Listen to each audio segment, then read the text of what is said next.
Hello everyone and welcome back to Warcry 2.0 and another look at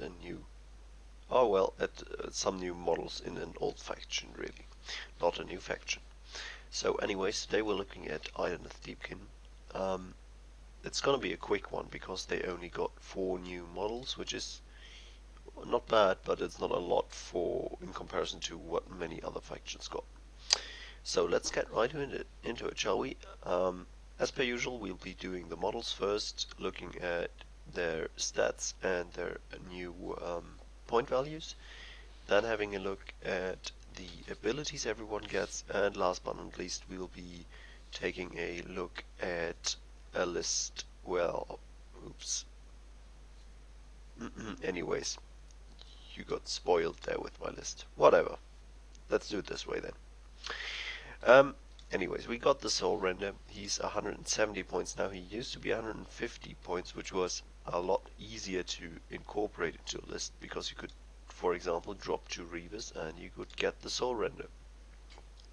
170 points, much more expensive. Movement twice, toughness 3, 22 wounds. So not super tough, but tough enough, and 5 movement is pretty good. He has a range of 2, 4 attack, strength 4, 2, 5 damage. That is very sweet damage output there, especially at a range of 2. He also has a range 3 attack, but that's just not as good, so let's focus on the range 2 attack. Then we've got the Achillean King. He's 280 points. He's the most expensive model in the warband now. Has a movement of 10, toughness 4, 38 wounds, and can fly. I like to compare him to the Slain Prince because he's the one I would have previously always preferred. So we have 20 points more than that. Same toughness, same movement, but 3 wounds on top. Not massive, but could make a difference. He does have a range of 2, which is very nice. 4 attack, strength 4, 2, 5 damage. So you're paying 20 points on top for the Achillean King over the Slain Prince, and really all you're getting is 1 inch range and 3 wounds. Now normally for chaff models, for example, I always say that 2 inch range is really good because it keeps you out of harm's way. However, for a model that has 35 or 38 wounds respectively, you don't need to be quite as careful. They are very tough to take down anyways, so the 2 inch range might not be as big a factor here. Then we've got the Sharon Tidecaster. She's 150 points, which is cheap for a mage, so I like that. Movement 5, toughness 3, 20 wounds. She has a range of 7, 2 attack, strength 3, 3, 6, so the usual mage attack profile there. But like, it's not horrible for 150 points, to be honest. And then we got the Soul Scryer, who's very cheap at 140 points. Also has movement 5, toughness 3 and 20 wounds, which is not bad for 140 points at all. If you compare him to the Reaver champion, for example, he has only 16 wounds and costs the same. Or the Thrall champion. Anyways, your range of 2, 3 attack, strength 4, 2, 4 damage. So obviously a bit worse in the damage compartment than some other guys here. However, it's not bad. Like, at least he's strength 4, so he's not a horrible model actually for 140 points. If you want to go cheap, I think I prefer him slightly over the Thrall champion, even though, well, Thrall champion's damage output is a lot better, but he's very squishy. I think a 16 wound leader is a bit squishy, so I think the Soul Scryer might be a bit more interesting there. Anyways guys, let's have a look at the point values. So as you can see, the Soul Render gets a very good damage per point value. 6 points of damage on average for a 170 point model is still pretty good, and obviously a decent survivability as well. The Achillean King, on the other hand, is not that great in terms of point value. That's not really surprising. He costs a ton of points, 280 points. That's more than 100 points more than the Soul Render for doing the same amount of damage. Obviously that's not going to be as good in terms of point value, however of course you're getting all the additional benefits, lots of wounds, so as you can see, good point value there, and also the movement 10 and flying, which is massive and can't be really represented in the point value here. Then we got the Ishara Tidecaster. Well, at least she's in the point 2 bracket, which is for ranged guys, is okay. Decently survivable. As I said, 20 wounds is not bad for a 150 point model. And the Soul Scry equally, as you can see, he's actually decent point value in terms of damage output and in terms of survivability as well, so the Soul Scry is not horrible either. For doubles, for abilities, nothing changed on the standard abilities, so they are all the same they used to be. So we only see some changes in the lead abilities. The Tidecaster has a double which reduces the attack characteristic of one enemy unit within 12 inches by 1. So it's like negative onslaught basically. You can definitely reduce the power of a single model by that. It's going to be most useful against models that have few attacks but very powerful attacks. So one example would be the Ogre Breacher. Of course he has 2 attacks which both deal a ton of damage, but if you reduce that by 1, he's suddenly very weak. So that's a nice one. Then we got the Soul Render. He can obviously net an enemy down, so pin an enemy down. Any enemy within 3 inches of him. On a 3+, he gets to pin down. That was nerfed over how it was before. It used to not require a roll, but now with the 3-up roll, it's just in line with all the other netting abilities. All abilities that allow you to pin enemies down basically have that 3-up roll now. So that's fine. However, I feel like the Soul Render really suffered from the new book basically. So he got 20 points more expensive and he lost the net, the very powerful guaranteed net. That makes him a lot worse and a bit harder to include. Then we got the for the Achillean King, we got a double, which is at half value of the double for your attack characteristic for the next action though. So on average that's gonna be 2 extra attacks, which would be the same you get with Onslaught if you have Onslaught on the first and then on this, so if you attack twice. Obviously it's gonna be better if you only get to attack once. Or you could also use this instead of Onslaught.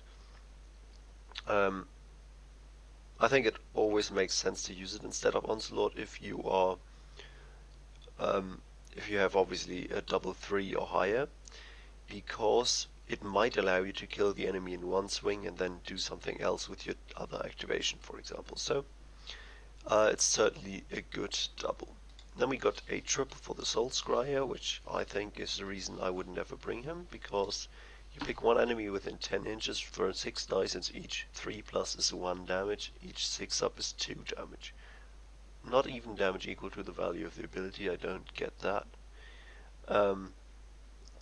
So it's gonna be low damage output. You're gonna do what on 6 dice?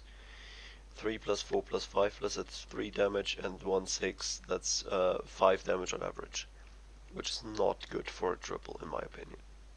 I think it's a bit sad, so don't like the Soul Scryer much. And then we obviously have the triple for everyone, which is in the third battle round you may add 1 to attacks and strength characteristic for all your friends within 6 inches. That is a very good one. However, only works in the third battle round, of course. Still, one of the more powerful abilities in the game. So lists wise, this is interesting because, well, I kind of spoiled you there. Oh, sorry, this is in German as well still. I'm awfully sorry.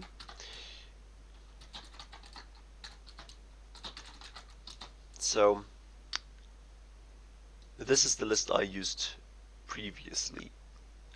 I often, before the book came out, cut 2 of the Reavers and got myself the Soul Render, and I felt that was a very powerful list. Now the Soul Render is more expensive and does less for his money. He's still very efficient though, don't get me wrong there. However, with the lack of very cheap options, 75 points being your cheapest, it's tough to build a list. If you wanted that same list, you'd have to drop all your thralls and get Reavers instead, which I don't know is that great, because thralls are obviously your main source of damage in this warband, because they do a lot of damage for their points value. They are very squishy though as well. You might have seen my battle report from yesterday. So I posted like you can't really call it battle report. It wasn't filmed. I showed a battle in a couple of steps. Anyway, um, during that battle, I was able to take down a thrall every turn basically with one fighter with only one action or two actions at most. So that shows why the thrall is he's a bit deceiving because he has very high damage output, but you need to use him very carefully so he doesn't get punched first. So there's actually an argument to be made for this list, because the 5 Reavers, you can spread them out or keep them where they get on the board basically, and put down some suppressing fire. 2 attacks is not great, but for only a double you can upgrade that to 3 attacks, which is very good. Most warbands don't have an onslaught-like ability for their archers. These guys do, so that's very nice. Also, they are movement 6, so they can really help you control objectives and so on too if you need them to. Yeah, so that's your Reavers. So this is a possibility as well. I think you do want 2 movement 10 guys here. Another thing I thought about was dropping another guy here and going double Schlein Prince. Now that sadly means that you can't take any the Soul Scryer. So you could then, but if you go this list, you could probably do this, for example. Go 4 Thralls, 2 Reavers, 2 Schlein Prince. That would be a powerful list as well. Now, the Achillean King, to be honest, I'm a bit disappointed by him, because his double ability is good, but I think the Schlein Guards and Prince's triple ability is a lot better, being able to tank a ton of damage. So you can put an Schlein Prince in almost any situation, and with his triple he's gonna survive it, for a turn at least. That can be very powerful, and I think it's a little better than the Achillean King's double, which can almost be replaced by Onslaught. And other than that, the Achillean King doesn't have much to offer. He costs 20 points more, which is quite a lot, and you're not really getting anything out of him that you're not getting for the Schlein Prince. So that's why I would still stick to the Schlein Prince here. Yeah, there's arguments to be made for the Tidecaster, because I do think that the Tidecaster is not bad. As I said, that onslaught, that ranged for a double, reducing enemies' damage output can be very good on certain enemies though. If your enemy is running a warband that has lots of attacks across the board, it's not going to be that great, because reducing 1 attack out of 5, for example, it's not going to reduce the damage output significantly. So it's more of a hit and miss thing. Yeah, I don't think it's becomes that much. It's become easier to list build here. It's certainly possible, but not super easy. You'll have to play around with it. I personally really still don't know exactly how I would build this warband. I'd probably still still do the one I did previously, which doesn't include any of the new units. So that's a bit sad, but I feel like that's one of your most competitive choices here.